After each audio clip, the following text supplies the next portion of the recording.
کرنے والا ہے وہ مزے کو تو دیکھتا ہے، وہ یہ بھول جاتا ہے کہ اس کا مجھے حساب دینا ہے۔ اگر اللہ نے زانی سے حساب نہ لینا ہوتا تو پھر لوگ زنا سے بچ کے نکاح کیوں کرتے؟ میرے بھائی ٹینشن میں کیوں ڈالتے اپنے آپ کو؟ جو نکاح کر رہے ہیں وہ بیوقوف ہیں۔ جو زنا کرنے والا ہے وہ شادی کرنے والے کو پرلے درجے کا احمق اور بے وقوف سمجھتا ہے۔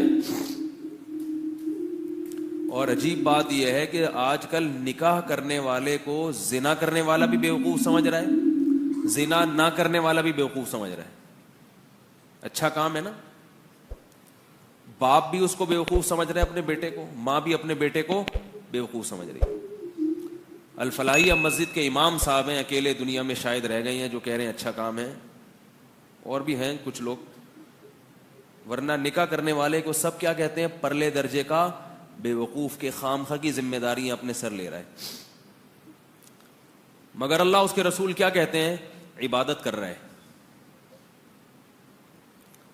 بیٹا کہے نا ابا سے میں نے نکاح کرنا، ابا کہتے گھر سے نکلو، کہتے ہیں نا ابا نکل جائے یہاں سے۔ اللہ کیا کہتے ہیں؟ مسجد میں جا کے کرو۔ نکاح کرنا کہاں سنت ہے؟ بولتے ہی نہیں ہے یار۔ اللہ نے کیا کہا؟ میرے گھر سے مت نکلو، شادی ہال میں نہ کراؤ، کہاں کرواؤ؟ مسجد میں۔ ابھی الحمدللہ مسجدوں میں نکاحوں کا رواج بڑھ گیا ہے۔ اللہ کہتے ہیں میرے گھر میں آ کے کرو۔ ابا نے گھر سے نکال دیا کوئی پرابلم نہیں، ماں نے نکال دیا کوئی پرابلم نہیں ہے، نکاح ہوگا مسجد میں ہوگا۔ نکاح کرو گے ابا کی طرف سے صلواتیں سننے کو ملیں گی، اماں کی طرف سے اپنے خرچے پہ اگر کر رہے ہو، یہ بتا دوں میں اپنی ذمہ داری، بار بار ایسا نہ ہو ابا کے خرچے پہ، ابا نے پال کیا جوان کر دیا بس ابا کی ذمہ داری پوری ہو گئی، اب جو ہوگا اپنے خرچے پہ ہوگا۔ اپنے خرچے پہ کر رہے ہو اور ابا نے صلواتیں سنانا شروع کر دی، جو کہ کریں گے ضرور، اماں نے شروع کر دی، بہنوں نے تانے کوسنے دینا شروع کر دیے۔ ابھی بہت ہنس رہا ہے یہ بچہ جو ہے نا، بہت ہنس رہا ہے، چھوٹا ہے نا اگر یہ بالغ ہو چکا ہوتا تو یہ رو رہا ہوتا، کہتے ہیں میرے دل کی آواز۔ یہ بچہ بہت ہنس رہا ہے، اس کو پتہ ہی نہیں بیچارے کو، جب یہ بالغ ہوگا پھر یہ بیان سنے گا تو پھوٹ پھوٹ کے روئے گا کہے گا کہ آپ کو کیسے پتہ چل گیا میرے دل میں کیا ہے۔ تو ابا بھی صلواتیں سناتے ہیں، اماں بھی صلواتیں سناتی ہیں، محلے والے بھی، معاشرے والے بھی، مگر اللہ کیا کہتے ہیں؟ جب نکاح ہوگا تو پہلے خطبہ ہوگا، خطبہ، اللہ کی حمد و ثنا ہوگی۔ صلواتوں کا بالکل اپوزٹ ہو گیا کہ نہیں ہو گیا؟ دعائیں ہوں گی، دعائیں، حدیثیں ہوں گی، قرآن کی آیات ہوں گی، نکاح سے پہلے خطبہ دیا جاتا ہے نا، کیا خیال ہے؟ اور نکاح پڑھواؤ گے کس سے؟ فقہاء لکھتے ہیں، اس پر علماء کا اتفاق ہے کہ قوم کا جو نیک آدمی ہو اس سے نکاح پڑھوانا چاہیے۔ تو وہ حقیقت میں ہو نہ ہو وہ تو اللہ ہی جانتا ہے، لیکن لوگ جس کو نیک سمجھتے ہوں، تو اللہ تعالیٰ اس میں حوصلہ افزائی کی جتنی بھی ان عناصر تھے نا، وہ سارے کے سارے اس میں اللہ تعالیٰ ڈال رہے ہیں۔ پھر آپ اگر نکاح کریں گے، خاندان ٹائم پہ اگر نکاح کریں گے، بڑھاپے میں کریں گے پھر لوگ خوش ہوتے ہیں۔ اگر آپ بڑھاپے میں نکاح کر لیا نا آپ نے، آپ ہوگا 48 سال کے، 50 سال کے، تو پھر تو لوگ رشتہ تلاش کرتے ہیں، بھائی اب کرا دو یار۔ 15-20 سال کی بات کر رہا ہوں، جو جوانی کی عمر ہے جس میں اصل حکم ہے شریعت کا کہ نکاح کرو، اس عمر میں اگر آپ کر رہے ہیں تو پھر یہ صلواتیں، تانے اور یہ الٹی سیدھی باتیں، تو اس میں اگر آپ کریں گے بھی تو آپ کوشش کریں گے سب کو پتہ نہ چلے، ورنہ معاشرہ ہمارے پیچھے پڑ جائے گا۔ اتنی کچی عمر میں، بچپن میں شادی کر دی اس کی، یہ کوئی عمر ہے؟ ایسی ایسی باتیں کریں گے۔ تو اللہ نے کیا کہا کہ جب نکاح کرو تو دھوم دھام سے ولیمہ کرو۔ دھوم دھام کا مطلب پبلک کو خوب اکٹھا کرو، اس لیے کہ صحیح کام ہو رہا ہے، غلط کام نہیں ہو رہا۔ ولیمہ کرو، کھانا کھلاؤ پبلک کو، ادھر ادھر چھپن چھپائی کھیلنے کی ضرورت نہیں ہے۔ لوگ کرتے ہیں نا تو بھاگ کے آتے ہیں ادھر، میرے کہنے کو مل جائے گا کمرہ ومرہ مل جائے گا، بھاگا ہوا ہوں میں. اور یہ بھی فرمایا کہ مجمع میں کرو. مجمع میں غلط کام کیا جاتا ہے، غلط کام تو چھپ کے کیے جاتے ہیں نا. میں ابھی آ رہا ہوں اصل وہ موضوع پر، یہ میرا موضوع نہیں ہے، لیکن تھوڑا تھوڑا ہمیں اپنی بھی تو ایک خواہش ہے وہ پوری کرنے دینا.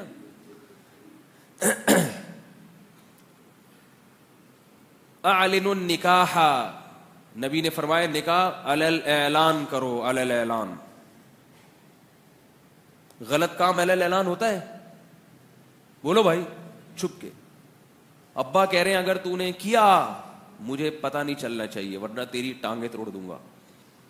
اماں کہہ رہی اگر پتہ چلا کہ تو نے 17 سال کی عمر میں شادی کر لی، اتنے موٹے موٹے آنسو، میں قوم کو کیا منہ دکھاؤں؟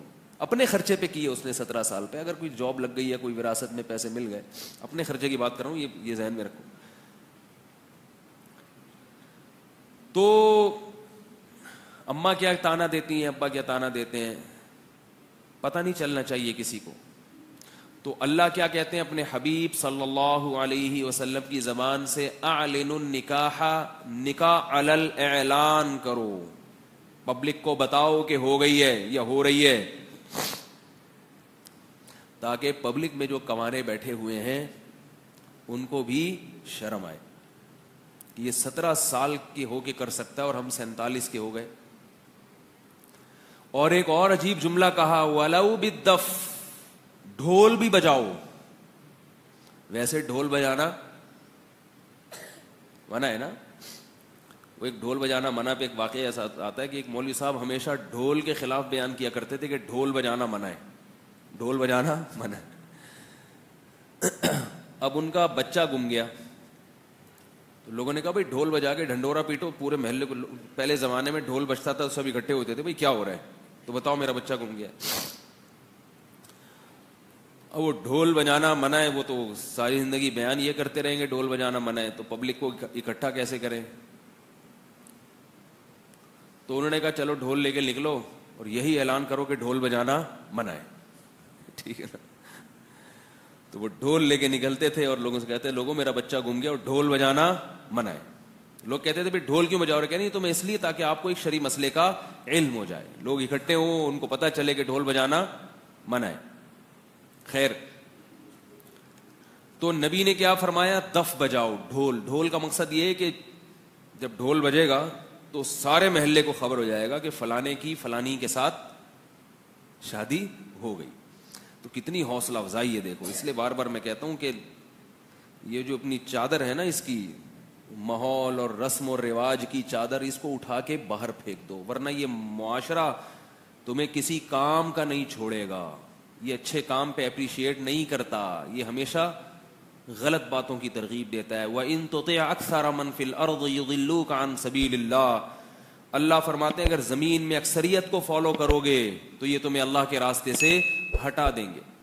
تو میں یہ عرض کر رہا تھا کہ زانی یہ بھول جاتا ہے کہ اس کا مجھے قیامت کے دن حساب دینا ہے، حساب دینا ہے اس کا. اور زانی پر ایک پھٹکار دنیا میں برستی ہے، وہ آخرت میں بعد میں، وہ یہ کہ اس کو جو گھریلو زندگی ہے وہ اس کی تباہ و برباد ہو جاتی ہے. اپنی زوجہ کی طرف رغبت ختم، روزانہ نئے مزے بدلنے کا شوق، اس سے اس کی لائف کیا ہوتی ہے؟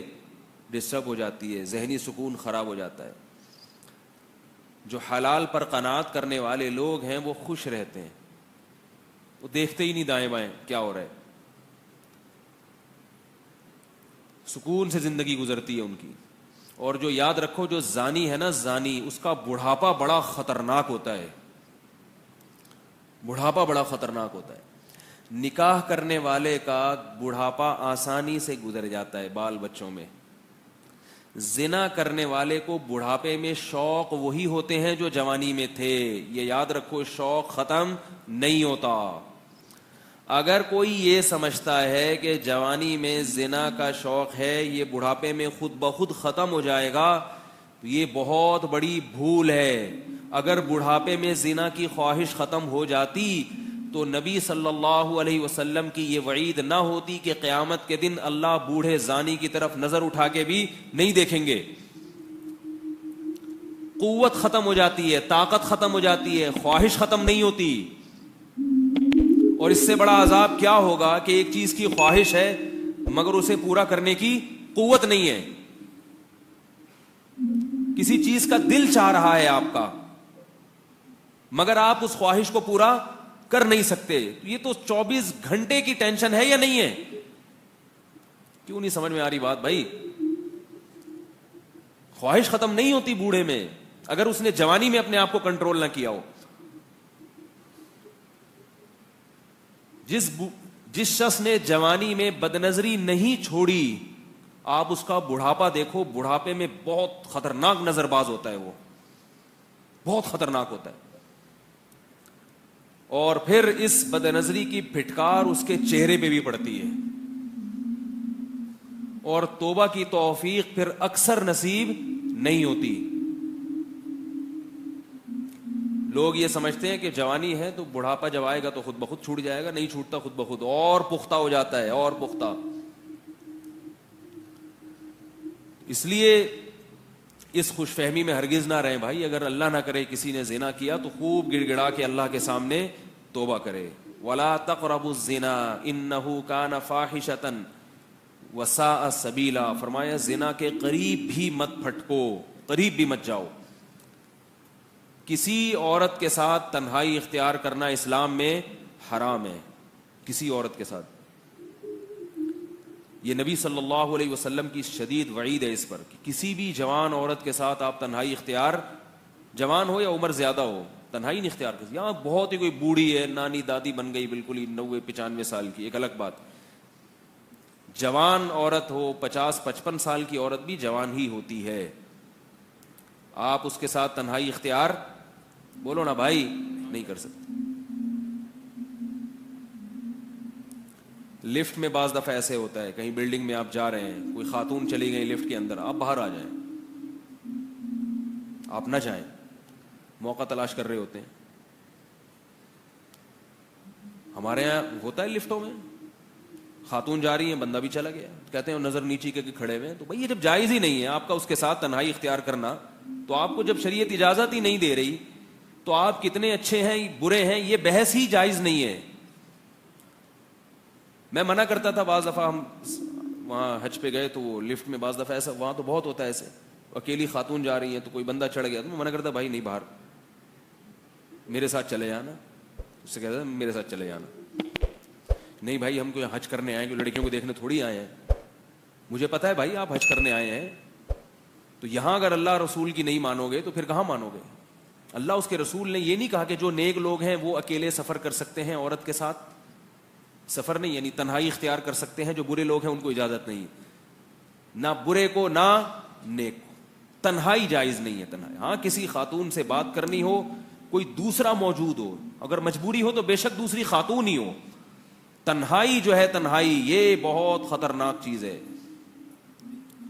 لوگ ان چیزوں میں ذرہ برابر احتیاط نہیں کرتے, بس براڈ مائنڈڈ بننے کی کوشش میں. ہر آدمی یار ہم لوگ اتنے نیچ سوچ کے نہیں, اتنے گھٹیا نہیں ہے جیسے مولویوں کی باتیں ہیں. تو گھٹیا پن تو یہ بھی ہے کہ اگر زنا کر لیا تو کیا ہو گیا, اس کو بھی اگر آپ نہ دیکھیں تو بھی کلچر ہے, گورے تو کرتے ہیں نا, کہ کیا ہے زنا ہو گیا, گرل فرینڈ ہے تو کیا ہو گیا. ہم جا کے کہتے ہیں توبہ توبہ استغفر اللہ, کہتے ہیں یہ اس لیے تو ترقی نہیں کر رہے یہ لوگ. غیرت کو زندگی سے نکال دو تو پھر جو چاہے کرو. پھر نہ جمعے کا بیان سننے کی ضرورت, نہ اتوار کا, نہ کسی عالم کے پاس جانا, نہ کسی بزرگ کی بھی ضرورت نہیں. اور اگر غیرت والی زندگی گزارنی ہے تو شریعت کے ان احکامات کو فالو کرنا پڑے گا. تنہائی عورت کے ساتھ جائز نہیں ہے. ہمارے ایک دوست سے یونیورسٹی میں بہت بڑے پروفیسر تھے, کیا ہیں الحمدللہ, تو یونیورسٹی کی جو لڑکیاں ہیں بعض دفعہ ان سے اپنے پرائیویٹ بلکہ پرسنل جو میٹر ہے نا اس پہ مشورے لیتی ہیں. اب وہ بعض چیزیں ایسی ہوتی ہیں کہ وہ تنہائی کے بغیر وہ بتا نہیں سکتی اپنی بات. تو وہ مجھے بتا رہے تھے کہ میرے سے مشورہ لینے کے لیے جب کوئی لڑکی بیٹھتی ہے اسکول میں, کلاس میں, تو اب مسئلہ یہ ہوتا ہے کہ کسی اور کی موجودگی میں وہ بات نہیں کرنا چاہتی. تو میں نے کہا کہ یا تو آپ اس سے موبائل پہ بات کر لیں, اور اگر یہ ممکن نہیں ہے تو کلاس کا دروازہ کھول کے رکھیں مکمل. اس سے بھی یہ مجبوری کی بات ہے, مجبوری میں اس سے بھی تنہائی بولو نا بھائی ختم ہو جائے گی. دروازہ کھلا ہے تو پھر تم سب آ رہے ہیں جا رہے ہیں دیکھ رہے ہیں. لیکن وہ بتا رہے تھے کہ یونیورسٹیوں میں پروفیسر اس کی احتیاط نہیں کرتے. جو اسٹوڈنٹس ہیں اگر انہوں نے پوچھنا ہو پروفیسر صاحب سے کوئی بات کرنی ہے تو پروفیسر کہتے کنڈی لگاؤ, تالا لگاؤ, پرسنل میٹر ہے نا, آپ کا پرسنل معاملہ ہے تو بہت تنہائی کے ساتھ بہت احتیاط کے ساتھ کان میں آ کے بتاؤ میرے. حرام ہے, گناہ ہے, جواب دینا ہے اللہ کو قیامت کی. تنہائی میں اپنی بیگم کے ساتھ بیٹھا کرو بس, اور اگر نہیں ہے بیگم تو صبر کرو, اللہ سے دعا مانگو. جی ایک اور دے.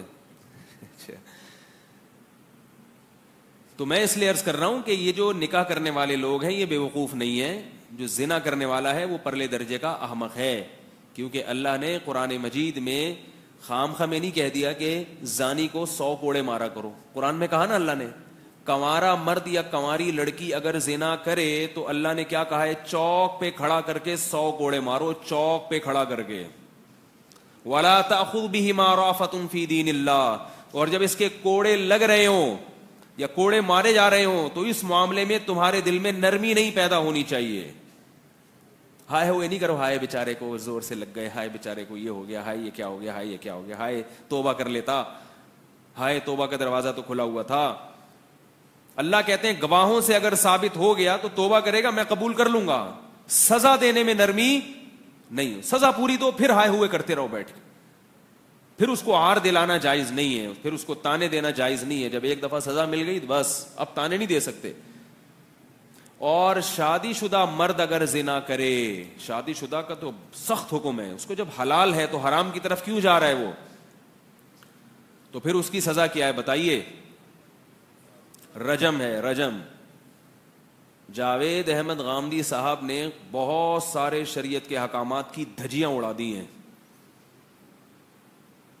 جس پر پوری امت متفق تھی. وہ کہتے ہیں میں امت کو مانتا ہی نہیں, میں تو قرآن کو مانتا ہوں.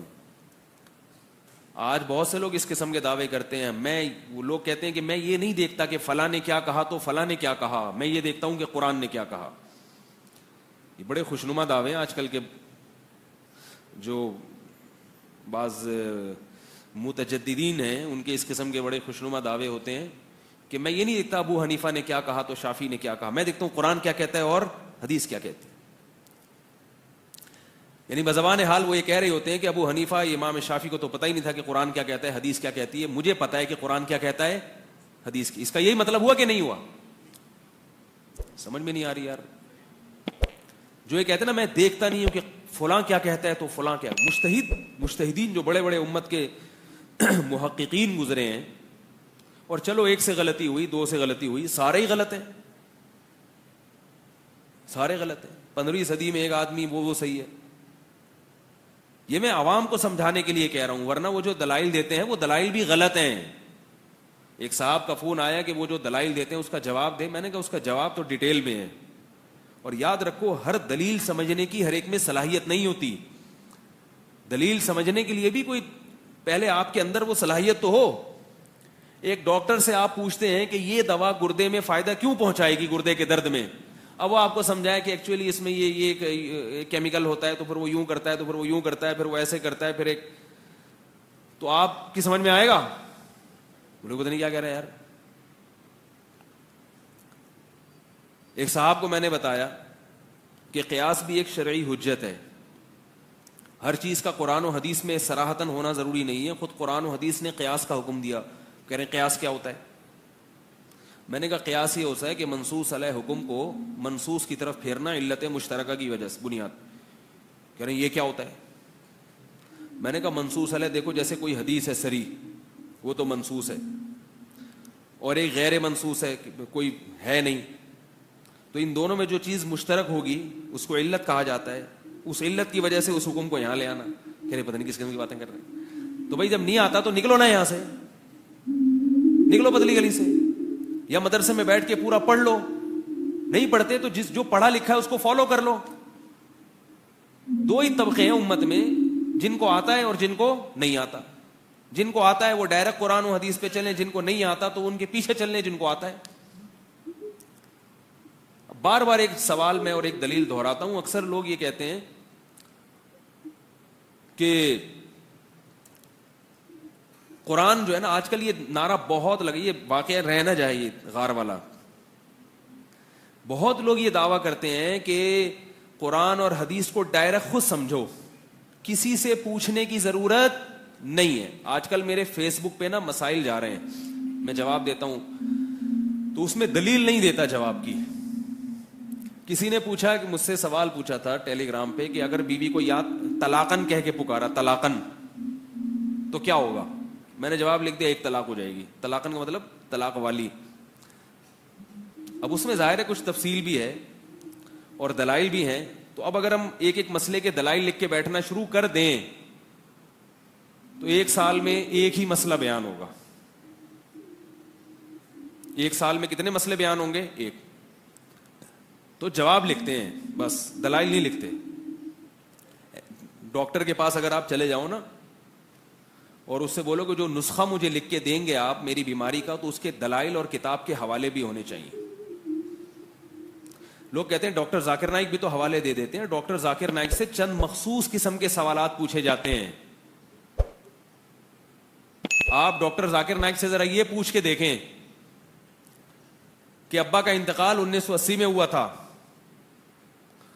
وراثت چھوڑی تھی، اس پہ بڑے والے بیٹے نے ایک منزل اوپر بنائی، پھر منجلے بیٹے نے ایک اور اسٹوری بنا دی اوپر، اس میں ٹائلیں ہمارے بہنوں ہی نے لگائی ہیں کیونکہ وہ بہن کے ساتھ گھر داماد بنے ہوئے ادھر ہی رہا کرتے تھے. ٹائلیں اس نے لگا دی، پھر یہ کر دیا، پھر وہ کر دیا. سن 2000 میں والدہ کا بھی انتقال ہو گیا.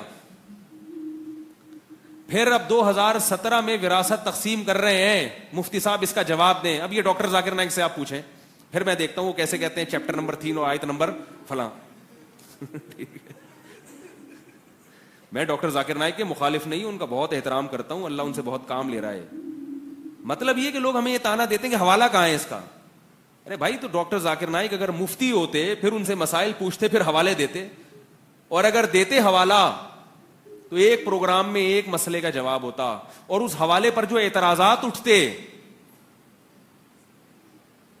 وہ تو چونکہ مجمع ایسا ہوتا ہے، کوئی حدیث جب وہ بتاتے ہیں تو اس مجمع میں اس طرح کے لوگ نہیں ہوتے جو اس حدیث پر اعتراض کریں. اس لیے خاموشی سے حساب کتاب امن اور شانتی کے ساتھ چل رہا ہے، اور اللہ کرے چلتا رہے. تو مفتی سے اگر آپ پوچھیں گے جو سارا دن بیٹھ کے لوگوں کو مسائل بتا رہا ہے، تو آپ ڈاکٹر کے پاس گئے، ڈاکٹر صاحب بخار بہت تیز ہو رہا ہے، علاج کیا ہے؟ ڈاکٹر نے کہا یہ والا انجیکشن. آپ نے کہا یہ والا انجیکشن میڈیکل کی کون سی کتاب میں لکھا ہوا ہے؟ ڈاکٹر صاحب حوالہ چاہیے. میں بغیر دلیل کے ٹیکے نہیں لگاتا. میں بغیر دلیل کے اپنے ٹیکے نہیں لگواتا، ورنہ آپ دائرہ اسلام سے خارج. مقلد نہیں ہوں، اندھا نہیں ہوں میں، اندھا جو ڈاکٹر جو اٹھا کے میرے کولوں میں گھسیڑ دے میں گھسوا لوں، ایسا تھوڑی ہوتا ہے. ٹیکا ہے، ٹیکا انجیکشن ہے، تحقیق. ڈاکٹر گھبرا گیا نا دھمکیوں سے اڑی ہوئی، ورنہ میں تمہاری جو ہے نا وہ ڈگری اس کو چیلنج کر دوں گا عدالت میں. اب ڈاکٹر نے کتابیں نکالی، نیٹ پہ سرچ کیا بھائی اس انجیکشن میں جو جو کیمیکل ہیں، اور وہ پھر ڈاکٹروں کے وہ بھی حوالے ہی دے گا نا ڈاکٹروں کے ہی. فلاں آئنسٹائن تو خیر سائنسدان تھا، وہ ایک فلاں ڈاکٹر ہے، اس کی ریسرچ تھی، ایسے پورے حوالے کر کے 2 گھنٹے لگے اور پھر ایک ٹیکا لگا دیا. لے بھائی نکل گیا. دوسرا آیا، پیشنٹ آ رہا ہے، ڈاکٹر صاحب کھانسی ہے، یہ لے بھائی کھانسی کا سیرپ. صاحب یہ والا کیوں، وہ والا کیوں نہیں؟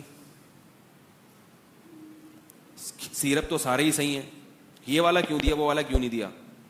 ڈاکٹر صاحب نیٹ پہ بیٹھ گئے کھول کے، اس سیرپ کی وجہ کہ بھئی اتنا فٹ اتنے قد انچ ہو کسی انسان کا، اتنا ویٹ ہو، اس کے لحاظ سے یہ والا سیرپ، اور اس قسم کی کھانسی ہو، یہ والا سیرپ آپ کی صحت کے لیے مناسب ہے.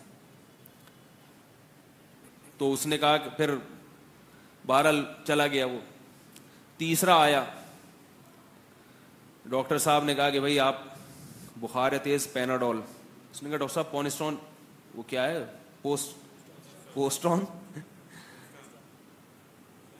پونسٹان جو دوا آتی ہے اس کی بخار کی، پونسٹون کیوں نہیں لکھ کے دیا؟ پیراسیٹامول کیوں نہیں دیا آپ نے؟ پیناڈول کیوں دے رہے ہو؟ ڈاکٹر صاحب کہہ رہے ہیں بھائی پیناڈول میں پیراسیٹامول شامل ہے. کیا دلیل ہے اس کی؟ نظر تو نہیں آ رہی.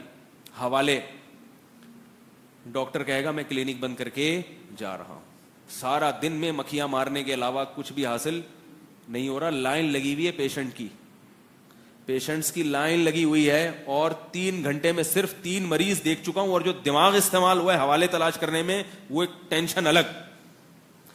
اب آپ بھاگے وہاں سے، آپ پیشنٹ تھے، آپ نے کہا یار تو دلیل نہیں دیتا، اب میں اپنا ایک میڈیکل کالج کھولوں گا جماعت المسلمین کے نام سے. یہی ہو رہا ہے.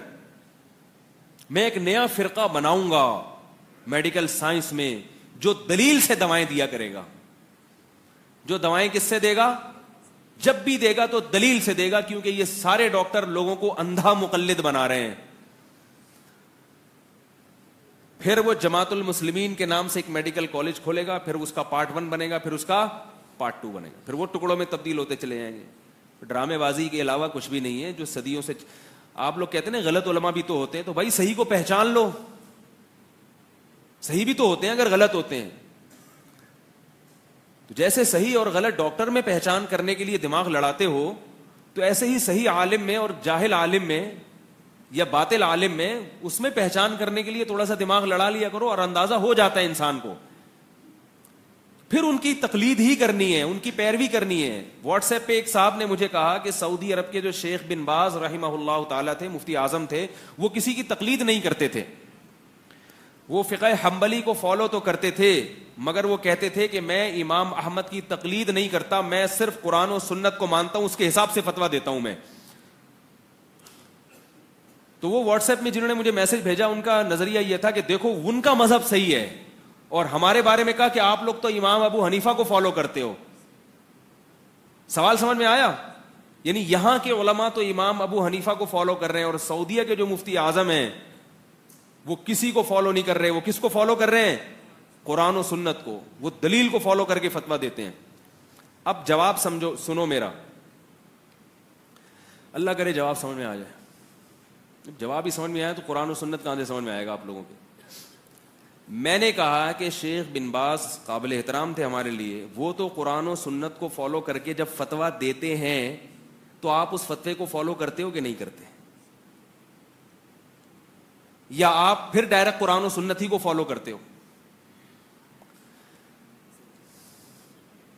نہیں آ رہی بات. آپ تو ان کے فتوے ہی کو فالو کرو گے نا، اس اعتماد پر کہ انہوں نے دعویٰ کیا ہے کہ میں قرآن و سنت کو فالو کرتا ہوں. لہذا آپ ڈائریکٹ قرآن و سنت کو فالو کر رہے ہو یا ان کے فتوے کو فالو کر رہے ہو؟ اگر آپ ڈائریکٹ قرآن و سنت کو فالو کر رہے ہو تو شیخ بن باز کا درمیان میں واسطہ لانے کی پھر ضرورت کیا ہے؟ پھر ان کے حوالے دینے کی ضرورت کیا ہے؟ ان کے فتاوی کی کتابوں کو آگ لگا دو پھر.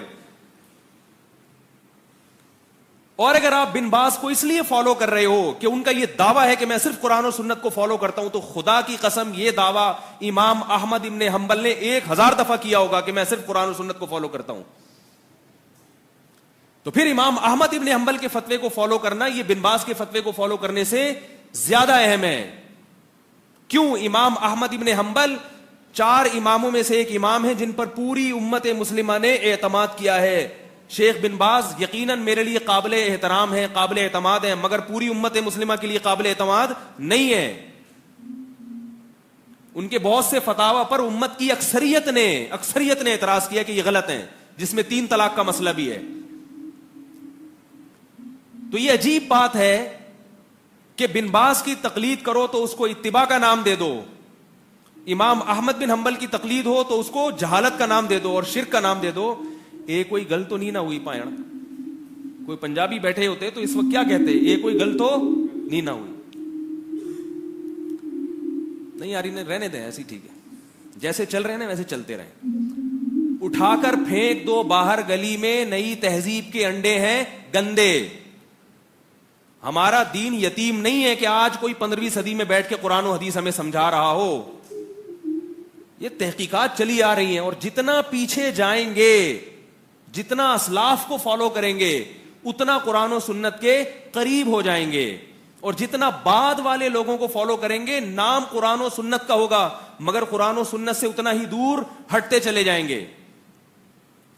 بات قرآن و سنت کی نہیں ہے, قرآن و سنت کی تشریح کی ہے. تشریح کیا کرتے ہو آپ قرآن و سنت کی؟ عوام کو قرآن و سنت کی تشریح کے نام پہ بیوقوف بنانا بہت آسان ہے, بہت آسان. اگر تشریح کے نام پہ بیوقوف بنایا جائے